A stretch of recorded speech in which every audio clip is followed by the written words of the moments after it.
வடக்கு மக்கள் ஒரு காலத்திலே தெளிவாக சொல்லுகிறேன், என்னுடைய தேசிய தலைவன் ஆண்ட காலத்தில் வடக்கிலே எங்களுடைய படகுகள் துடுப்புகளால் வலிக்கப்பட்ட படகுகள் ஒரு பயமும் இல்லாமல் கடலுக்கு போய் வந்தது.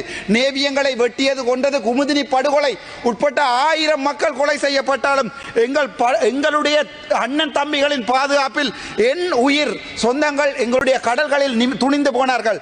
ஆனால் இப்போது அந்த நிலைமை படுமோசமாக மாறி போயிருக்கிறது. என்னுடைய அமைச்சர் சொல்லியிருக்கிறார், தாங்கள் தான் அது தொடர்பாக விசாரணைகளை செய்வதற்கு பணித்திருக்கிறேன் என்று. இன்னொரு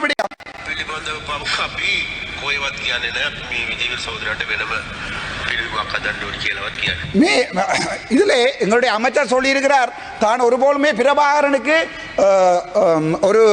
ஒரு ஸ்டாச்சு ஒன்றை கட்டுவதாக தான் ஒருபோதுமே சொல்லவில்லை என்று. ஆனால் அவருடைய என்பிபி அரசாங்கத்தினுடைய ஜேவிபி அரசாங்கத்தினுடைய பாடல் சொல்லுகிறது, பிரபாகரனுடைய தாய்க்கு வெண்கல சிலையை கட்டுகிறோம், பிரபாகரனுக்கு வெண்கல சிலையை கட்டுகிறோம், பிரபாகரனுடைய தாய்க்கு இன்னும் பெரிய ஒரு கடல் துறைமுகத்தை கட்டுகிறோம் என்று. மக்கள் ஏமாறுவதற்கு முட்டாள்கள் அல்ல, அரசியல்வாதிகள் முட்டாள்களாக இருக்கலாம், ஆனால் ஏமாறுவதற்கு தமிழன் முட்டாள் அல்ல. நன்றி, வணக்கம்.